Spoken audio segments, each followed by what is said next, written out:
तो ध्यान रखिएगा, एक सुखद परिणाम के लिए अभी भी आधा साल बचा हुआ है। 2025 की शुरुआत में हमने अनेकों अपना लक्ष्य निर्धारण किया था। बहुत से लोग उस लक्ष्य तक पहुंच चुके होंगे, लेकिन कुछ लोग अभी भी ऐसे होंगे जो उस लक्ष्य की प्राप्ति के लिए निरंतर आगे बढ़ रहे हैं, निरंतर अपना परिश्रम लगाए हुए हैं। देनदार कोई और है भेजत जो दिन रैन, लोग भरम हम पर करें ताको नीचे नैन। हमारा परमात्मा अच्छे तरह से जानता है कि कब और किस प्रकार से हम तक कोई कार्य को पहुंचाना है। सफलता या असफलता इस बात पर डिपेंड करती है कि कितना आपने अपना मेहनत किया है और कितना आपने उस मेहनत के लिए अपना लगन लगाया है। यकीन मानिए, जो बचा हुआ 6 महीने का जो समय है, जुलाई से लेकर के दिसंबर तक, एक बहुत ही पॉजिटिव अवस्था तक हमको पहुंचाने जा रहा है। कब क्या होगा, सभी बारीकियों को समझते हुए वही संदेश हम आप तक पहुंचाने जा रहे हैं, जो ग्रहों का संदेश होगा, आगामी 6 महीने का संदेश होगा, क्या और कब होगा। सबसे पहले आपको बता दें कि यहाँ हम सिर्फ 4 ग्रहों को हमने लिया है, जिसमें से शनि, राहु, केतु और देव गुरु बृहस्पति, जो कि एक प्रभावी ग्रह हैं, जिनका असर हम पर वास्तव में सबसे लंबे अवधि तक पड़ता है, उन्हीं ग्रहों को हमने यहाँ लिया है। और इन चारों ग्रहों का तात्पर्य ये हो गया, ये चारों ग्रहों के पास ही सबसे ज्यादा एनर्जी मौजूद होती है, जो हमारे किस्मत को, हमारे जीवन को परिवर्तनीय बना जाए। क्या कैसा होगा? सबसे पहले जो परिवर्तन की स्थिति आएगी वो मिथुन राशि के भाग्य पर आएगी, और भाग्य के स्वामी शनिदेव जो इस समय पर दशम भाव पर चल रहे हैं, वो दशम भाव पर ही वक्री अवस्था पर आ रहे हैं 13 जुलाई को, और इनका प्रभाव रहेगा 28 नवंबर तक। जैसे ही ये वक्री अवस्था पर आते हैं, इसे हम कर्मों की पुनरावृत्ति मानेंगे, अर्थात जो कर्म हमने किया है उसकी पुनरावृत्ति का समय आ गया है। कुछ कार्य आपने पीछे छोड़ दिया है और उस कार्य को छोड़ करके आप आगे बढ़ चुके हैं, तो पुनः फिर से ये समय रहेगा जो वहां पर जाकर के आप सुधार करके अपनी आज के लक्ष्य को आप निर्धारित कर सकते हैं। दशम भाव पर ये वक्री होंगे, इसलिए कैरियर के लिए एक सबसे ज्यादा अनुकूल समय हो गया। जो आने वाला समय जो 6 महीना है, वो हमारे कर्म क्षेत्र के लिए एक सबसे बड़ी उन्नति का अवसर होगा। शनि योग कारक होकर के केंद्र भाव पर बैठे हैं, दशम भाव के ये कारक ही होते हैं, और दशम भाव पर ही शनि विद्यमान है। अब यहाँ पर शनि के पास वक्री अवस्था पर होने के कारण एक घर पीछे का परिणाम भी रहेगा, और ये जो एक घर पीछे का जो स्थान है, यही नवम भाव है, आपके भाग्य का है। अर्थात वही शनि मेरे कैरियर का भी सपोर्ट कर रहा है, और उसी के माध्यम से मुझे भाग्य की उन्नति का अवसर ये शनिदेव प्रदान कर पाएंगे। और यही इसका सबसे बड़ा सुप्रभाव होगा, प्रथम प्रभाव शनिदेव का, जो वक्री अवस्था में आकर के आपके कार्यों को नियोजित ढंग से आगे बढ़ाएंगे। कोई लक्ष्य, कोई कार्य की अधिकता, कोई कार्य पर लाभ की प्राप्ति न होना, इन सब से हम जुड़ने वाले हैं। शनि की वक्री अवस्था 3 गुना अधिक रिजल्ट हमको प्रदान करता है। अब यहीं पर शनिदेव, जैसे ही 2 अक्टूबर का डेट आता है, यही शनिदेव रेवती नक्षत्र पर प्रवेश कर जाएंगे। अभी ये उत्तर भाद्रपद नक्षत्र पर चल रहे हैं, जो इनके स्वयं का नक्षत्र है। जैसे ही ये रेवती नक्षत्र पर प्रवेश करते हैं, वो बुध का नक्षत्र है, और बुध वो ग्रह है जो मिथुन राशि के अपने ही राशि के स्वामी है, और इनके पास प्रथम भाव और साथ ही साथ चतुर्थ भाव का साम्राज्य इन बुध के पास मौजूद है। अब जैसे ही शनि बुध के नक्षत्र पर आएंगे, तो उस ज्योतिष के माध्यम से आप समझिएगा, कोई ग्रह अपने नक्षत्रों के अधीन होकर के हमको रिजल्ट प्रदान करता है। स्वयं बैठे हैं कैरियर के घर पर, इसलिए बुध का जो स्थान है ये भी तो जागृत हो गया, अर्थात कोई कॉन्फिडेंस में कोई प्रकार से कमी नहीं रहेगी। एक नई जागृति हमको प्राप्त होती है, हम जो कार्य को करते हैं उस पर पूरा उत्साह करके करते हैं। हो सकता है आपने कोई काम किया, निरस्ता आ गई है, उत्साह नहीं बन पा रहा है, तो वो उत्साह हम देखने को मिलेगा। लग्न पर उनका प्रभाव रहेगा, शरीर ढीले करते हैं, लग्न हमारा शरीर है, इसलिए कोई परेशानियां यदि शरीर को लेकर के है, कोई शारीरिक परेशानियां भी है, तो उसमें जो विलंबता की स्थिति थी उससे हम बाहर निकल करके एक अच्छे स्वास्थ्य का लाभ भी हमको प्राप्त हो सकता है। यही नहीं, चतुर्थ भाव जागृत होगा, शनि की दृष्टि भी चतुर्थ भाव पर आ रही है, जिससे कारण से प्रॉपर्टी से जुड़ा हुआ कोई कार्य हम करना चाहते हैं या उस फील्ड में हम अपना काम कर रहे हैं तो एक अच्छा प्रभाव यहाँ देखने को मिलेगा।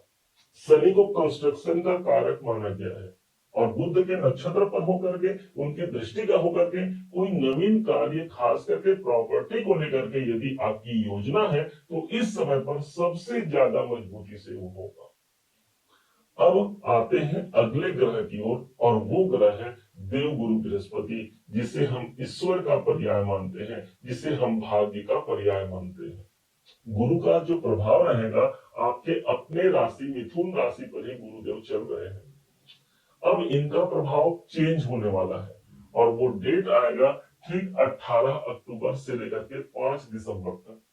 इस समय पर देवगुरु बृहस्पति आपके अपने राशि को छोड़ जाएंगे और ये प्रवेश कर जाएंगे 4 नंबर की राशि कर्क राशि पर, अर्थात मिथुन राशि के द्वितीय भाव पर देवगुरु बृहस्पति चले जाएंगे।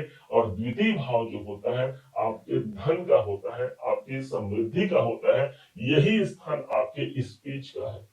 तो जिनका काम बोलचाल से जुड़ा हुआ है, जो स्पीच का काम करते हैं, जो कम्युनिकेशन का काम करते हैं, उनके लिए गुरु का ये वरदान ही तो कहेंगे जो द्वितीय भाव पर गुरुदेव आएंगे। और सबसे बड़ी बात तो ये हो गई कि जैसे गुरुदेव यहाँ पर प्रवेश करते हैं इस स्थिति को हम कहेंगे कि गुरु उच्च का हो गया। 4 नंबर पर गुरु उच्च के होते हैं। अब वही उच्च के गुरु का प्रभाव मुझे धन भाव पर मिल गया, कोई आर्थिक विशेष लाभ का अवसर देवगुरु निकाल करके दे सकते हैं। इससे भी बड़ी बात तो तब हो जाती है जब गुरु की दृष्टि पर आप नजर डालेंगे। 1 2 3 4 5 इनकी जो 5वीं दृष्टि है वो सीधे पड़ रही है हमको अपने नौकरी के भाव पर। तो इसके नौकरी के दृष्टिकोण से भी गुरु का ये प्रभाव एक पॉजिटिव प्रभाव रहेगा। गुरु की दृष्टि में गंगा जल समाहित है। अब वही गंगा जल की पवित्रता मुझे मेरे जॉब मेरे काम में प्राप्त होने जा रही है। अब अगले ग्रह पर चलते हैं और वो ग्रह है राहु। राहु इस समय पर एक ऐसे नक्षत्र पर चल रहे हैं जो कि पूर्वा भाद्रपद नक्षत्र पर है। राहु की स्थिति आपके भाग्य भाव पर है और नवम भाव पर ये शनि की राशि पर विद्यमान है। अब अभी तक ये पूर्वा भाद्रपद नक्षत्र गुरु के नक्षत्र पर है, 23 नवंबर को ये चेंज होंगे। अब 23 नवंबर तक आपके जो परिणाम मिल रहे हैं वो क्या रहेंगे। इस समय तक ये गुरु के नक्षत्र पर है और आपको ज्ञात होगा कि राहु स्वयं एक दानव है और देवगुरु बृहस्पति को हम देवता कहते हैं, वो देवताओं में आते हैं।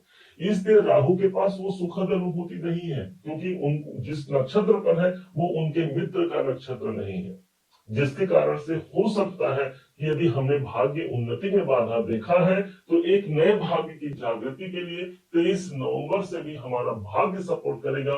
इस दिन राहु एक ऐसे नक्षत्र पर जाएंगे जो उत्तरा भाद्रपद नक्षत्र पर चले जाएंगे। अब इस नक्षत्र के स्वामी शनिदेव होते हैं और इस समय पर राहु शनि के राशि पर है और शनि के नक्षत्र पर भी इनका प्रभाव आ जाएगा। अर्थात समझिए कितना प्रभावशाली ये राहु हो जाएंगे। और आपने देखा होगा कि राहु का साम्राज्य, और शायद वही राहु का साम्राज्य मुझे भाग्य उन्नति के रूप में दिखेगा।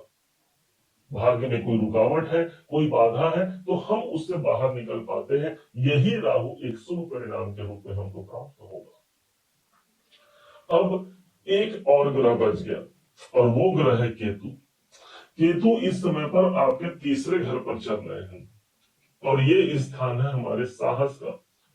केतु इस समय पर मघा नाम के नक्षत्र पर चल रहे हैं जिनके स्वामी स्वयं केतु बनते हैं और इनका प्रभाव 20 जुलाई को चेंज हो जाएगा। अब ये 20 जुलाई से एक ऐसे नक्षत्र पर जाएंगे जो है पूर्वा फाल्गुनी नक्षत्र और इस नक्षत्र के स्वामी शुक्र देव बनते हैं। अब आपको ये देखना है कि शुक्र के पास जो जो राशियां हैं वो इस समय पर एक्टिवेट हो जाएंगी। तो शुक्र के पास 2 नंबर की राशि है और साथ ही साथ 7 नंबर की राशि है और आपके मिथुन राशि के योग कारक ग्रह है शुक्र। तो केतु अपना प्रभाव 5वें और 12वें घर का प्रदान करेंगे। कोई बड़ा इन्वेस्टमेंट करना चाहते हैं, कहीं पैसा लगाना चाहते हैं, कोई ध्यान साधना से जुड़ा काम करना चाहते हैं, कोई विदेशों से जुड़ना चाहते हैं, विदेश संबंधी कैरियर बनाना चाहते हैं, ये केतु जब शुक्र के नक्षत्र पर आएंगे तो वो सब पॉजिटिविटी हमको देखने को मिलेगी। अब यही नहीं, जब केतु का प्रभाव 5 नंबर की राशि शुक्र पर भी आता है तो पंचम भाव आपके संतान को लेकर के कोई बड़े डिसीजन लेने जा रहे हैं। संतान को लेकर के, उनके एजुकेशन को लेकर के करना हो या कैरियर को लेकर के करना हो, तो इस समय पर वो योजना हम बना पाते हैं, क्योंकि केतु तीसरे भाव पर वो स्थान है जो एक ऐसा स्थान जो हमारा हाथ है, समझिए तीसरे भाव को हमारा बाहुबल कहा गया है। अब वही बल मुझे शुक्र के रूप में प्राप्त होगा। शुक्र स्वयं दानव गुरु है और केतु को हम दानव मानते हैं, इसलिए भी शुक्र के नक्षत्र पर जाना धनदायक स्थिति को भी हम तक पहुंचा जाता है। पांचवा घर संतान का हो गया। पांचवा घर ही वो स्थान है जो आपके प्रारब्ध का प्रतिफल देता है, और केतु को हम क्या कहते हैं, प्रारब्ध का ग्रह कहते हैं। और यही केतु हमको दिखाता है जन्म कुंडली में कि प्रारब्ध पूर्व जन्म में हम क्या थे और इस जन्म में क्या करना है, वो हमको दिखाएगा राहु। क्योंकि इस समय पर गोचर में आए हुए हैं तो क्या करना है हमको, तो भाग्य उन्नति के लिए आगे बढ़ना है, वो राहु है। और तीसरा भाव जहां पर केतु है वो ये दिखा रहा है कि पराक्रम कभी कम मत करना, हिम्मत कभी मत हारना, और जो हिम्मत नहीं हारेगा इस समय पर एक अच्छे अर्थ लाभ को प्राप्त कर रहा है, क्योंकि केतु जब शुक्र के नक्षत्र पर आएंगे एक आर्थिक बढ़ोतरी का एक सूचक ये प्रदान करेंगे। अब बड़े ध्यान से समझिएगा, इन चारों ग्रहों का प्रभाव किसी एक घर पर पड़ रहा है और वो घर इस समय पर सबसे ज्यादा जागृति से युक्त हो जाएगा। एक घर ऐसा होगा जहां पर चारों ग्रहों का प्रभाव एक साथ देखने को मिलेगा और वो ग्रह सबसे ज्यादा प्रभावी हो जाएगा। सबसे पहले गुरु को जानिए, इस साल के इस आधे साल के शुरुआत में ही देव गुरु बृहस्पति की दृष्टि पड़ती है, 7वीं दृष्टि सीधे सप्तम भाव पर। वहीं पर शनि देव बैठे हैं 10वें भाव पर, वक्री अवस्था पर अभी आ जाएंगे, इनकी भी एक दृष्टि आ जाएगी, इनकी 10वीं दृष्टि आ जाएगी 7वें भाव पर। तो चूंकि शनि के नक्षत्र पर राहु है और शनि इस समय पर वक्री होकर के राहु पर भी अपना प्रभाव दे रहे हैं, अर्थात राहु का प्रभाव भी हमको प्राप्त हो गया हमारे 7वें भाव पर। अब एक ग्रह बच गया केतु। केतु की दृष्टि 1 2 3 4 5, केतु की जो पंचम दृष्टि है वो भी हमको मिल रही है 7वें घर पर। अर्थात सभी ग्रहों के माध्यम से इस आधे साल की शुरुआत में कौन सा घर जागृत हुआ, तो ये है आपका 7वां भाव। कोई नया क्लाइंट मिल सकता है, कोई नए रिश्ते की शुरुआत हो सकती है, आप वैवाहिक जीवन की तलाश कर रहे हैं, कोई जीवन साथी की तलाश कर रहे हैं, जीवन संगिनी की तलाश कर रहे हैं, तो इस समय पर चारों ग्रहों का एक फोर्स है, चारों ग्रहों का एक वरदान है, वो मुझे 7वें भाव पर मिलने जा रहा है। बिजनेस के लिए, पार्टनर के लिए एक अच्छा रूपन हो गया। 7वां भाव मेरे बिजनेस का है, कोई अशांति हमने देखा है, कोई लॉस हमने देखा है, तो सभी ग्रहों की एनर्जी हमको 7वें भाव पर मिलने जा रही है। वहां से बड़ा मुकाम, बड़ा लाभ हम वहां से प्राप्त कर सकते हैं। और चूंकि ये 10वें भाव से 10वां भाव होता है 7वां भाव, इसलिए कैरियर के परिप्रेक्ष्य से एक अनुकूल वातावरण ही हम प्राप्त कर पाएंगे, क्योंकि यहाँ शनि भी प्राप्त होगा जो हमारा कैरियर है, गुरु भी प्राप्त होगा जो हमारा भाग्य है, हमारा लक है, राहु ऑलरेडी 10x करने की प्रवृत्ति रखते हैं, और वहीं पर केतु देव ईश्वर की प्राप्ति के साथ साथ हमें एक उन्नति का अवसर भी इसी समय पर निकाल करके देने जा रहे हैं। विशेषता तो ये हो गई कि इसी महीने जो अभी समय आने वाला है, श्रावण मास का जो महीना प्रारंभ होगा वो इसी जुलाई के महीने में प्राप्त होने जा रहा है। और इस कारण से भगवान भोलेनाथ का वरदान समझिएगा, जो आने वाले 6 महीने में एक श्रेष्ठता को प्राप्त करते हुए एक बड़ी उन्नति के अवसर पर हम पहुंचने जा रहे हैं। उम्मीद है आप सबने इसे समझा, आप सबने इसे जाना। यदि आपने इसे समझा है, जाना है, मेरे समझाने का प्रयास यदि आपको सार्थक लगा हो, मेरे समझाने का तरीका यदि आपको सार्थक लगा हो, तो हर बार की भांति इस बार भी अपना प्यार भरा लाइक और कमेंट करना कभी मत भूलिएगा।